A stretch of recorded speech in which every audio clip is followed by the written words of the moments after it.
అనగనగా ఓ పార్టీ ఉంది, పార్టీలో నా రోజా ఉంది. రోజా నగిరిలో గెలిచేసింది, అన్నదమ్ములను దించేసింది, 3,000 కోట్లు దంచేసింది, పార్టీ నాశనం చేసేసింది. ఆ రోజా మాకే కావాలి, ప్రతిరోజు మాతో ఉండాలి. ఆ రోజా మాకే కావాలి, పార్టీని పడుకోబెట్టాలి. హా ఓకే, పాట పక్కన పెట్టేద్దాం. ఏదో కొంచెం సంతోషం కనిపించి పాడాను. నేను తప్ప ఆవిడ గురించి పాడేవాళ్ళు ఎవరున్నారు, కాబట్టి పాడడం జరిగింది. అయితే ఆర్కే రోజా అరవ శ్రీధర్ గారి విషయంలో చేసినటువంటి కొన్ని పనుల దృష్టి ఆవిడ ఏం మాట్లాడుతుందో ఒకసారి విందాం. ఆయన చంద్రబాబు నాయుడు విషయానికి వస్తే, ఆయన చంద్రబాబు నాయుడు అంటుంది, ఆయన కాదు నాయన. పాలిటిక్స్ లో అందరికీ ఆయన పెదనాయన. మంత్రులు, ముఖ్యమంత్రులు, ప్రధానమంత్రులు, గవర్నర్లు, రాష్ట్రపతులు, స్పీకర్లని నిర్ణయించే స్థాయినిచ్చి నిర్దేశించే స్థాయికి ఎదిగాడు. ఆయన కాదు ఆర్కే రోజా, పాలిటిక్స్ కే పెదనాయన. మాట్లాడేటప్పుడు ఒళ్ళు దగ్గర పెట్టుకొని మాట్లాడు.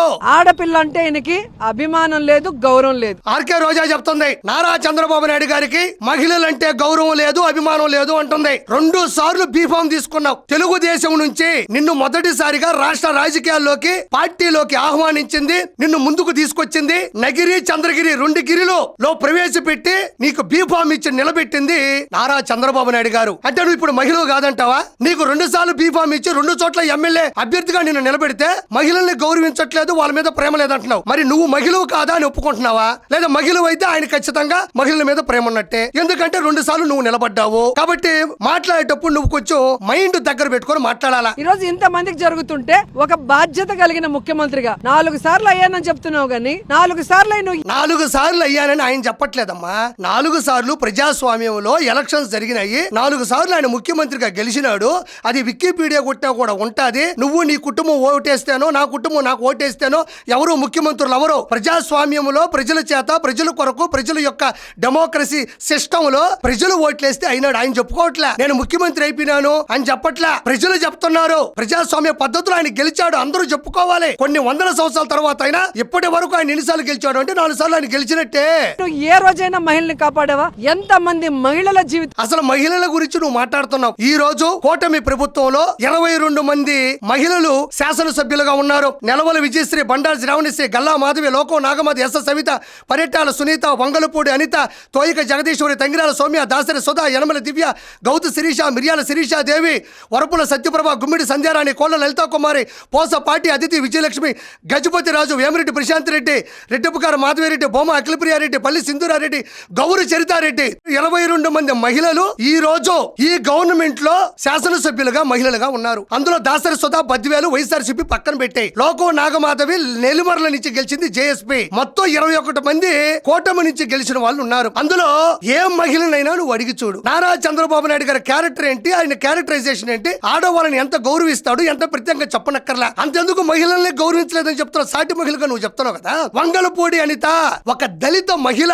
ఈ రోజు ప్రముఖమైనటువంటి మినిస్టర్ లో ఉన్నారు. ఆవిడ ఏం చేస్తున్నారు? ఆవిడ హోమ్ మినిస్టర్ గా చేస్తున్నారు. పూర్వకాలంలో 294 సీట్లున్న అతిపెద్ద ఆంధ్రప్రదేశ్ అసెంబ్లీలో ప్రతిభా భారతి ఆవిడ్ని స్పీకర్ గా పెట్టారు ఆయన. ఆ రోజుల్లో అది సంచలనం, నివ్వెరపోయింది యావత్ ప్రపంచం, తెలుగు వాళ్ళందరూ కూడా. ఒక దళిత మహిళ ప్రతిభా భారతి గారిని అసెంబ్లీ స్పీకర్ గా కూర్చోబెట్టడం మొదటిసారి. అది మరి ఆడవాళ్ళని గౌరవించడం కాదా? వంగలపూడి అనిత గారిని పెట్టారు, గౌరవించడం కాదా? గుమ్మిడి సంధ్యారాణి గారు, ఎస్ సవిత గారు ప్రముఖ క్యాబినెట్ మినిస్టర్స్ లో కూర్చొని ఉన్నారు.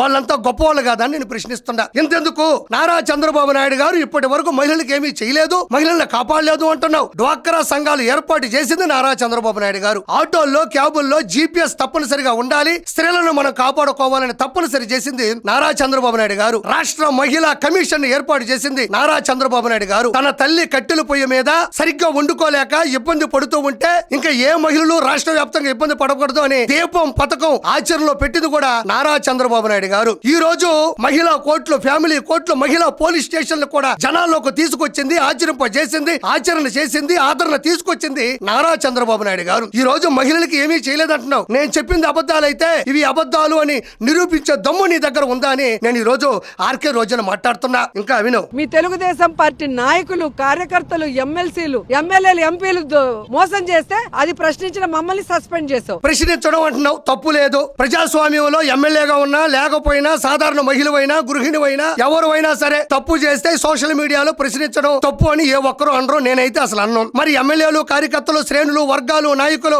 అందరూ కూడా రేపులు చేస్తున్నారు, అవన్నీ చేస్తున్నారని నువ్వు అంటున్నావు కదా. మరి అదే వైఎస్ఆర్సీపీలో ఉండేటువంటి అంబటి రాంబాబు, అనంతబాబు, అవంతి శ్రీనివాస్, విజయసాయి రెడ్డి, అదే విధంగా గోరెంట్ల మాధవ్, వీళ్ళందరూ చేసినట్టు ఏంటమ్మా? ఎమ్మెల్సీ అనంతబాబు మాట్లాడినటువంటి వీడియో కాల్స్ లేవా? అంబటి రాంబాబు గంట అరగంట సంజన సుకన్య పోలవరం గురించి అడిగితే మాత్రం నాకు తెలియదు అంటాడు. ఎందుకంటే పెద్ద సబ్జెక్ట్ అంటాడు. మరి గంట అరగంట సంజన సుకన్య గురించి అనర్గళంగా మాట్లాడతాడు. దాని గురించి నీకు తెలీదా? విజయసాయి రెడ్డి గురించి నీకు తెలీదా? గోరెంట్ల మాధవ్ గురించి నీకు తెలీదా? ఇప్పుడు కూడా వీడియోలు వైరల్ అవుతా ఉంటాయి. ప్రతిరోజు 100 వీడియోలు చూస్తే గురువు గారి 2 వీడియోలు 70 mm మీద కనబడతా ఉంటాయి. వీటన్నిటి గురించి, అవంతి శ్రీనివాస్ గురించి, వీళ్ళందరూ ఎవరు? వైఎస్ఆర్సీపీకి సంబంధించినటువంటి కార్యకర్తలు అంటావా, లేదా సామాన్య ప్రజలు అంటావా, నాయకులు అంటావా? ఎమ్మెల్సీగా చేయని వాళ్ళు ఉన్నారు, లోక్సభలో చేయని వాళ్ళు ఉన్నారు, ఎంపీగా చేయని వాళ్ళు ఉన్నారు, శాసనసభ్యులుగా కూడా పనిచేస్తున్న వాళ్ళు ఉన్నారు కదా అప్పట్లో. మరి వాళ్ళ గురించి నువ్వు ఎందుకు ఆ రోజు ఒక మహిళగా ఎందుకు మాట్లాడలేదు? మరి సంజన సుకన్య మహిళలు కదా అంటే వాళ్ళతో ఫోన్ లో మాట్లాడొచ్చా? గోరెంట్ల మాత్రం 70 mm సినిమా చూపించాడు. అవతల పక్క ఉన్నటువంటి వీడియో రికార్డ్ చేసిన ఆవిడ కూడా మహిళే కదా. అవంతి శ్రీనివాస్ మాట్లాడింది కూడా మహిళతోనే కదా. అనంతబాబు మాట్లాడింది కూడా మహిళతోనే కదా. విజయసాయి రెడ్డికి ఏదో చోటా బచ్చా ఏదో పిల్లోడు, అది మహిళే కదా వాళ్ళు కూడా. మరి వాళ్ళందరూ గురించి వాళ్ళు మహిళలు కాదా? నువ్వు మహిళలు కాదు అంటే నువ్వు మాత్రమే మహిళ అని ఏమన్నా రాజముద్ర ఏమన్నా వేస్తుందా? అంటే నువ్వు మాత్రమే మహిళవా, మిగతా వాళ్ళందరూ మహిళలు కాదా అని నేను ప్రశ్నిస్తుండా.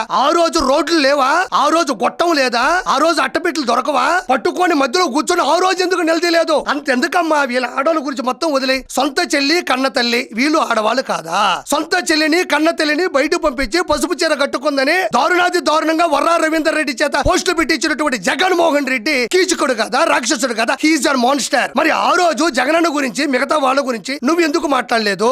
ఆ రోజు ఏమన్నా నీ నోరు పడిపోయిందా? నువ్వు శాసనసభ్యురాలుగా ఉన్నావు కదా, పైగా మంత్రిగా కూడా ఉన్నావు కదా, ఆ రోజు ఎందుకు నువ్వు ప్రశ్నించలేదు? రోడ్లు దొరకలేదా అని ప్రజలు కూడా ఈ రోజు గట్టిగా ప్రశ్నిస్తున్నారు నీ గురించి. ఎక్కడ చూసినా మీ ఎమ్మెల్యేలు రేపులు చేస్తూ దాడులు చేస్తుంటే శిక్షించలేని చేతగాని దద్దమ్మ ముఖ్యమంత్రి నువ్వు. ఈ దద్దమ్మ మాటలు మాట్లాడటం వల్ల 2024 ఎలక్షన్స్ లో ప్రజలందరూ కూడా ఓట్లు కూటమికి గుద్దమ్మా అన్నారు. ఏం మనిషివు నువ్వు ఒక మహిళవే. 4 సార్లు ముఖ్యమంత్రిగా చేసినటువంటి వ్యక్తి 9 సార్లు శాసనసభ్యుడిగా గెలిచారు. ప్రపంచ వ్యాప్తంగా సైబర్ టవర్స్ అన్నా కూడా, హైటెక్ సిటీ అన్నా కూడా నివిరిపోయే స్థాయికి వెళ్ళినట్టు వ్యక్తిని నువ్వు దద్దమ్మ అంటావా?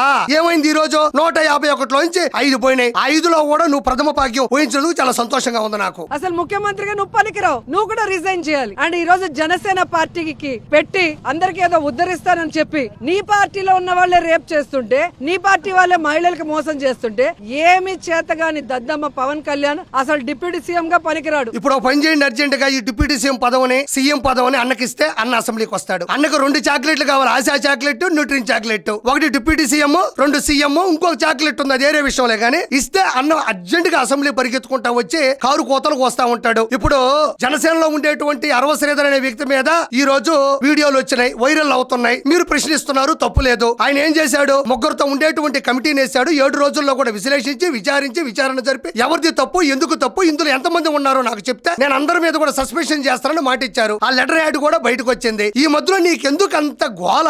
నీకెందుకు అంత తట్టుకోలేకపోతా ఉండావే? ఎందుకంత నీకు ఉబలాటం? మరి పూర్వం నేను చెప్పిన పేర్లు ఉండే వాళ్ళందరూ కూడా వాళ్ళ వీడియోలు, వాళ్ళ పేర్ల మీద షేర్లు కొడితే నాకు తెలిసి నువ్వు చూసే వీడియోలో కూడా రోజుకు 2 వస్తుంటాయి. వాళ్ళ మీద అన్న విచారణ జరిపాడా? కొన్ని వాళ్ళు ఏమైనా సస్పెన్షన్ చేశాడా? లేకపోతే వాళ్ళ మీద ఏమైనా నిఘా పెట్టాడా? లేకపోతే వాళ్ళు ఏమైనా తిట్టాడా? ఈ రోజుకే గోరెంట్ల మాధవ్ రాష్ట్ర అధికార ప్రతినిధిగా కొనసాగుతా ఉన్నాడు. అనంతబాబు ఎమ్మెల్సీగా కంటిన్యూ అవుతా ఉన్నాడు. మరి మీ అన్న ఏం చేశాడని నేను ప్రశ్నిస్తుండా. నారా చంద్రబాబు నాయుడు గారైనా, నారా లోకేష్ గారైనా, కూటమిలో ఉండేటువంటి జనసేన అయినా, ఏ శాసనసభ్యులైనా, ఎంపీలైనా, ఎమ్మెల్సీలైనా, ఏ కార్యకర్త అయినా ఏ తప్పు చేసినా వారిని వెంటనే 100% విశ్లేషించి, వివరించి, విచారణ జరిపి 100% ఇళ్లకు పంపించే పరిస్థితి చేస్తారు తప్ప మీలాగా వాళ్ళకి అంటే బూతులు తిట్టే వాళ్ళకి భవిష్యత్తుని, అబద్ధాలు చెప్పే వాళ్ళని అధికారంలో కూర్చోబెట్టేటువంటి పరిస్థితులు కూటమిలో ఉండవు అని మరోసారి నేను తెలియజేసుకుంటున్నాను. నువ్వు వచ్చేసి ఈ రోడ్డు మీద కూర్చోవడం వల్ల కొంతమంది అంటూ ఉంటారు తప్పులు చేస్తే రోడ్డు మీద పడతావని. ఈ రోజు పడ్డావు నువ్వు రోడ్డు మీద. మరి ఎన్ని తప్పులు చేసావో, ఎన్ని పాపాలు చేసావో, ఎన్ని లోపాలు ఎత్తి పెట్టుకున్నావో దీన్ని కదా రోడ్డు మీద పడ్డావు అంటారు. కాబట్టి ఆర్కే రోజా నీ మాటలు వినే పరిస్థితుల్లో జనాలు లేరు. Thank you so much.